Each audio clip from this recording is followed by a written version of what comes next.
De explicar y de impunidades varias. En el día de ayer se realizó un acto multitudinario en Corrientes. El titular y actual diputado también del bloque del Frente de Todos, Miguel Arias, encabezó un acto muy importante y recibió un apoyo muy fuerte de la comunidad a la luz de que se cumple un año en el día de hoy de aquel episodio que también mencionamos aquí, cubrimos aquí, ocurrido en un pequeño lugar del norte correntino, Tepebicuá, donde un disparo que todavía nadie puede explicar, al menos en el ámbito de las instituciones judiciales, dio en su cuerpo. Nadie sabe o nadie quiere decir de dónde salió ni cómo ocurrió todo esto. Para hablar del tema, saludamos al doctor Pablo Basel, que está en línea. Le agradecemos como siempre enormemente la atención que tiene para con nosotros. ¿Cómo le va? ¿Cómo está? Buen día, un gusto estar con vos, con tu audiencia, y gracias por el llamado desde ya. Bien, usted fue uno de los oradores en este acto, ¿no? Sí, fue un acto convocado por diversas expresiones indignadas con esta situación. Es un acto de enorme trascendencia institucional, por lo negativo en este caso, Claro. Porque es de las pocas veces, creo que por no decir la única, para dejar la posibilidad de algún otro caso que se me pierde en la memoria, en que en pleno cierre de campaña un diputado provincial es alcanzado por una bala. Es sin duda un ataque político, porque no fue por una cuestión personal, no fue por una cuestión de una reyerta callejera. No, fue un dirigente en un acto de cierre de campaña, de elección de gobernador, intendente, o sea que tiene una enorme trascendencia. Uh-huh. Lo que a nosotros nos indigna y nos preocupa es que ni bien pasaron las elecciones, el caso no fue investigado más. Inclusive una cosa que a mí me parece aberrante es que en Corrientes la investigación penal está a cargo de los fiscales, y el jefe de los fiscales de la provincia dijo que esto era una cosa de los asistentes al acto, o sea que ahí los involucrados en el palco, que eran 4, un intendente, el diputado y la fórmula de intendente y vice de ese pequeño pueblo de 712 habitantes, claro, según el último censo, 60 personas en el acto, eran los responsables y tenían que decir quién era, ¿no? Entonces, esto es transferir la responsabilidad a la víctima. Las mujeres saben de esto, siempre han sufrido violaciones, vejámenes y abusos, porque andaban por calles oscuras, porque claro, salían sola a la noche, porque usaban minifalda, o se vestían producto de violencia familiar. Un fiscal diga, bueno, este es un problema de familia, dejémoslo que se arreglen entre ellos, ¿no? Claro. Entonces, es casi como renunciar a la potestad estatal de la paz social. La paz social se basa en que aquel que comete un delito de esta gravedad, al poquito tiempo, está entre rejas, enjuiciado y con claramente las responsabilidades deslindadas, ¿no? Si hubo autor material, si hubo varios, si hubo autor intelectual, qué medios, qué motivaciones. Pero nada de esto se sabe. Lo único que se sabe es que para el jefe de los fiscales esto es un problema de los asistentes al acto y ellos tienen que decir quién es el responsable, ¿no? Doctor, discúlpeme, hay aparentemente un informe de Policía Federal, recuerdo haber leído esto hace ya algún tiempito, que diría lo contrario de esto que afirman los fiscales, ¿no? Que el disparo pudo haber venido de fuera del lugar del acto, y este es un elemento que no está siendo analizado entonces. Mire, en toda investigación penal, cualquiera que conozca algo de investigación penal, le dice siempre hay que seguir todas las hipótesis posibles, desde la más lógica a la más descabellada.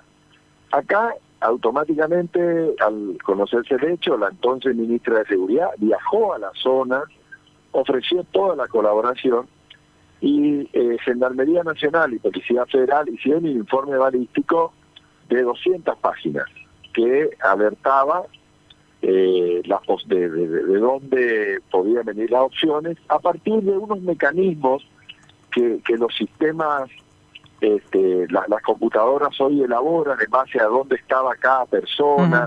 Una modelización sería.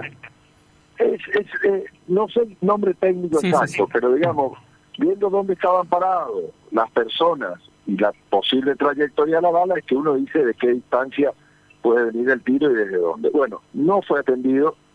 La policía de Corrientes hizo un informe de 6 páginas, que dice que sin ningún tipo de prueba hace una hipótesis de que el disparo salió de un asistente, pero como nadie vio el revólver, porque ya aparte de que fue hecho por un revólver, se fue desde una caja que un asistente llevó y dentro de la caja tenía el revólver. Pero nada de eso se prueba, ni siquiera con una foto de una caja, nada. Es una hipótesis aventurada que el jefe de los fiscales compra y que además, al comprar, no se siguen las otras pistas de investigación, porque uno puede decir, bueno, el fiscal en algún momento pensó esto, pero no obstante su trabajo meticuloso, serio, hizo que siguiera estas otras hipótesis. Nada de eso se hizo. Sirvió solamente para construir un relato, para terminar la causa, en el mismo momento que hay testigos que afirman que en el exacto momento que estallaba, no, porque si uno recuerda, las imágenes están difundidas de ese momento, era un acto que se desarrollaba con normalidad, 60 personas, casi un asado en el patio de una casa, un cumpleaños medio grande, 60 personas, en el mismo momento que estalla la ambulancia, médico, en fin, la gente empieza a gritar, se ve a una persona que no estaba en el acto, sino estaba fuera del acto, como a unos 100, 200 metros, corriendo con una carabina, ¿no? Bueno, no fue investigada esa hipótesis, no se llamó a esos testigos que vieron a esa persona correr con carabina. Usted se imagina que en un pueblo de 700 habitantes se sabe quién es cazador, quién es pescador, quién tiene arma en la casa, quién es una persona que tiene los escrúpulos suficientes como para disparar a matar. Bueno, nada de eso se hizo. O sea que esto es lo que cubre más de indignación, porque ya deja de ser negligencia, deja de ser mala praxis, para hacer algo más grave que es encubrimiento, ¿no? Bien, esto nos deriva a otro tema que es un tema central, es un tema de fuerte debate hoy en la Argentina toda a partir de la situación de Cristina Fernández de Kirchner, que es el tema del rol del sistema judicial y su vínculo con los poderes políticos de turno o con determinado sector del poder político o del poder a secas. Me gustaría una reflexión suya, dado su experiencia y sus roles, en torno a este tema, ¿no? Como actor de la justicia también que es. Sí, es lamentable y lo más lamentable es que nadie parece hacerse cargo de esto, ¿sí? Como que se considera esto como una cosa que no está sucediendo, ¿no? Es como que se considerara que no tiene trascendencia la crítica pública hacia el rol del Poder Judicial. Yo siempre trato de ser cuidadoso en mis palabras y en hablar de justicia, porque justicia es un valor a perseguir. Claro. Y en cambio, los funcionarios que estamos hablando son del servicio de justicia, que tiene que garantizar seguridad, tranquilidad, seguridad jurídica a los habitantes en garantía de los derechos. Y esto hace que el Poder Judicial en la Argentina esté entre los más desprestigiados, y en las encuestas de opinión sobre la situación del Poder Judicial en el país, el de Corrientes particularmente. Y esto pasa por la cooptación del Poder Judicial, por parte de los poderes fácticos que juegan sus fichas, así como en algún momento, y hasta ahora, ¿no? Los poderes fácticos, le hacen las empresas, los medios, los grupos de opinión, ponen sus fichas en algún candidato a diputado, en algún candidato a gobernador, en algún candidato a presidente, también se hace para los candidatos a jueces, ¿no? Entonces yo recuerdo, por ejemplo, hasta hace 10, 12 años, CIPEC, que era una fundación del Grupo Clarín, organizaba cursos y eso era reconocido por puntajes para el Consejo de la Magistratura de la Nación. Entonces, uno, por supuesto, al mismo tiempo, estos grandes medios construyen imagen positiva, convocando a escribir de las cosas más insólitas, 10, 20, 30, 50 líneas, y eso era presentado en el Consejo de la Magistratura Nacional como artículo de opinión que otorgaba puntaje. Entonces, claramente de nada servía una conducta de años de trabajo en el Poder Judicial, serio, responsable, atendiendo lo justiciable, cuando uno presentaba una parva de carteles, de cartulinas, de títulos que creaba la Fundación CISPEN, que otorgaba puntaje, ¿no?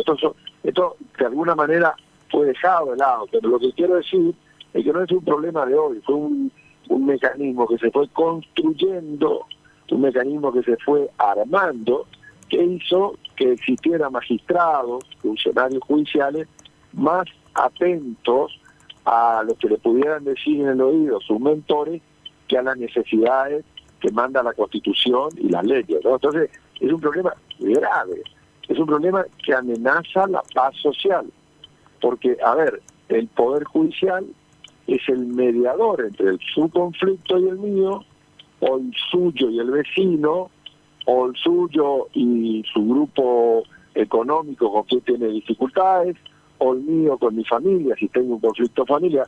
Si esto no está mediatizado por el Poder Judicial, se involuciona y la única alternativa es una especie de ley de la selva, ¿no? Entonces, ¿qué es lo que nos parece grave de este hecho de Corrientes? Si alguien fue baleado, a ver, imagínense usted esto, un diputado que tiene fueros, medios, micrófonos a su alcance, redes, tiene asesores de medios, que pueden instalar permanentemente la demanda de justicia. Imagínense a Juan Pueblo, imagínense a aquel que tiene un conflicto de esta naturaleza y no tiene posibilidad de voz, ¿no? Son campanas de palo las razones de los pobres, dice Martín Fierro. Bueno, entonces esto es lo que hay que alertar. Y esto es lo que es una grave crisis que bueno, los responsables por ahí parecen no advertirlo, ¿no? Tal cual. Bien, por lo pronto, ya en el terreno estrictamente del sistema judicial, ¿esto tiene alguna instancia posible para ustedes, es decir, presentar algún tipo de recurso que exija actuar a los fiscales?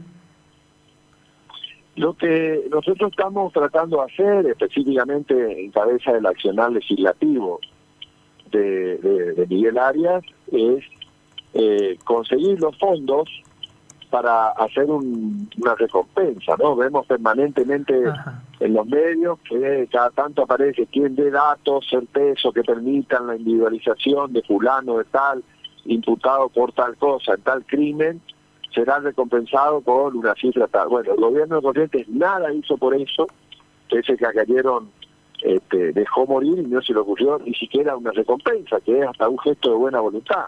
Porque ciertamente cuando suceden crímenes, hay veces que son imposibles de resolver, y esto uno lo sabe por experiencia. Claro. Pero lo que tiene que tener la seguridad justiciable es que el Estado, el Poder Judicial, aquel subvencionado con los fondos de todos los contribuyentes, ha agotado todas las posibilidades para determinar el responsable y juzgarlo de acuerdo a la Constitución y las leyes. Bueno, nada de eso se hizo en Corrientes. Entonces lo que se están haciendo gestiones que van desde gestiones personales hasta aportes personales para poder pagar una recompensa para aquel que permita aportar datos que logren determinar claramente la responsabilidad en este caso.